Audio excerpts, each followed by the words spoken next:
दोस्तों, retro Chavez के यादों के रूहानी किस्से में आप सबका एक बार फिर दिल से स्वागत।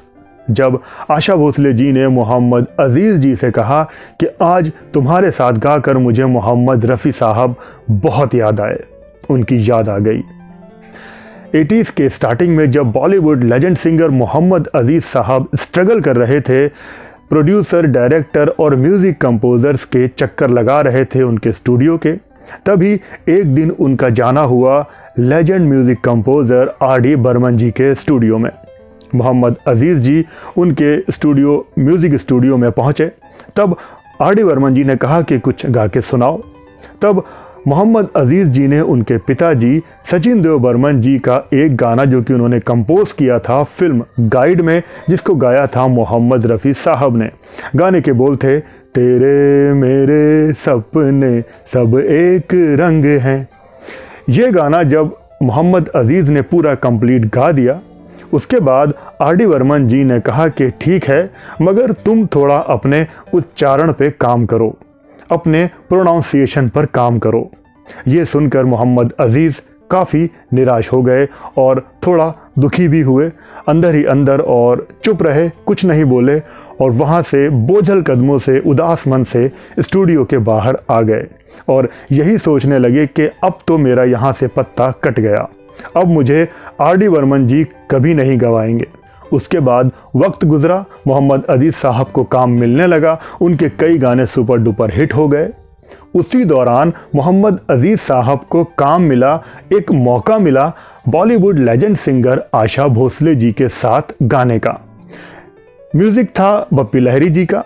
आशा भोसले जी और मोहम्मद अजीज़ जी पहुँचे एक स्टूडियो में और वहाँ पर गाने की रिहर्सल हुई। गाना कौन सा था ये अभी तक पता नहीं लग पाया है। ये पहला गाना था जो कि मोहम्मद अजीज़ आशा भोसले जी के साथ रिकॉर्ड करने वाले थे। गाने की रिहर्सल के दौरान आशा भोसले जी को मोहम्मद अजीज़ साहब की गायकी काफ़ी पसंद आई। उनके गाने का स्टाइल आशा जी को बहुत अच्छा लगा और वो काफ़ी अंदर ही अंदर इम्प्रेस हो गईं। उसी वक्त आशा भोसले जी ने मोहम्मद अजीज़ से कहा कि जब गाना रिकॉर्ड हो जाए तो तुम स्टूडियो के बाहर खड़ी फिएट कार के पास मुझे मिलना। मोहम्मद अजीज़ साहब ने सोचा कि अचानक आशा भोसले जी ने ये क्या कह दिया, क्या मतलब है इसका। उसके बाद गाना रिकॉर्ड हुआ और रिकॉर्डिंग के बाद जैसा कि आशा जी ने कहा था, मोहम्मद अजीज़ साहब स्टूडियो के बाहर खड़ी फिएट कार के पास खड़े हो गए। तब आशा भोसले जी वहाँ पर आईं और उन्होंने कहा कि गाड़ी में बैठो, मैं तुम्हें पंचम दा से मिलवाऊंगी, R.D. बर्मन से मिलवाती हूँ। मोहम्मद अजीज़ साहब ने जब ये सुना तो वो एकदम थोड़ा सा चौंक गए कि वहाँ तो वो पहले जा चुके हैं और वहाँ तो कुछ बात बन नहीं पाई है, तो वहाँ जाने से कुछ फ़ायदा होगा नहीं।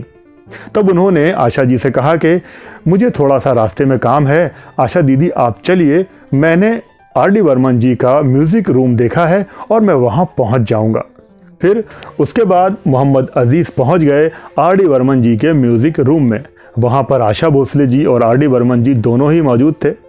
मोहम्मद अजीज़ साहब को देखकर आशा भोसले जी ने कहा कि ये मोहम्मद अजीज़ है, आज मैंने इसके साथ एक गाना रिकॉर्ड किया है और इनके साथ गाकर आज मुझे मोहम्मद रफ़ी साहब की बहुत याद आई।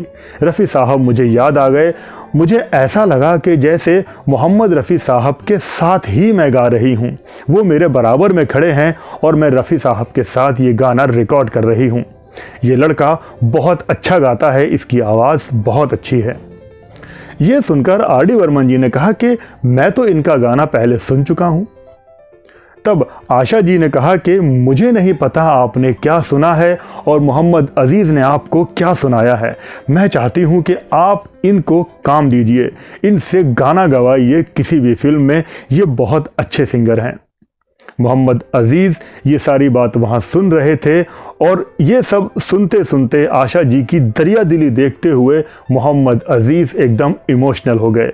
उनकी आंखों से आंसू छलक पड़े कि एक नए सिंगर के लिए आशा भोसले जी ने कितना बड़ा दिल दिखाया और मेरी सिफारिश कर रही हैं, मुझे काम दिलवाने के लिए पंचम दा से कह रही हैं।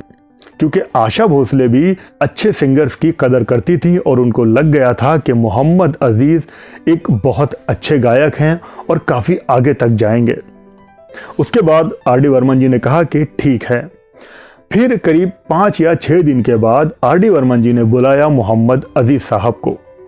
ये बात है 1985 की। राज एंड सिप्पी एक फिल्म बना रहे थे जिसका नाम था शिवा का इंसाफ, और इस फिल्म में म्यूजिक दे रहे थे आर.डी. बर्मन जी। तब आर.डी. बर्मन जी ने मोहम्मद अजीज को चांस दिया आशा भोसले जी के कहने पर, और फिल्म शिवा का इंसाफ में मोहम्मद अजीज से एक नहीं बल्कि कई सारे गीत गवाए, और गाने काफ़ी अच्छे बन गए थे। ये फिल्म शिवा का इंसाफ जो कि 1985 में रिलीज़ हुई थी, इस फिल्म से जुड़ी एक ख़ास बात यह भी है कि ये उन दिनों की पहली 3D फिल्म थी, यानी हिंदुस्तान के सिनेमा में पहली बार 3D फिल्म बनाई गई थी। शिवा का इंसाफ 3D फिल्म थी, और इस तरह से मोहम्मद अजीज साहब को आशा भोसले जी की वजह से काम मिला, मौका मिला आर.डी. बर्मन जी के साथ काम करने का। ये सारा किस्सा खुद मोहम्मद अजीज साहब ने अपने एक इंटरव्यू में बताया था, तो मुझे लगा ये बात आप सबके सामने रखनी चाहिए। आप सब ने अपना कीमती वक्त दिया, इसके लिए आपका दिल से शुक्रिया। आप बने रहिए मेरे साथ, देखते रहिए रेट्रो शोवेज। अगर बात अच्छी लगी हो तो वीडियो को लाइक ज़रूर कर देना, चैनल पर नए हो तो सब्सक्राइब ज़रूर कर लेना, बेल आइकन को दबा देना ताकि मेरी हर आने वाली नई वीडियो की नोटिफिकेशन आपको सबसे पहले मिल जाए।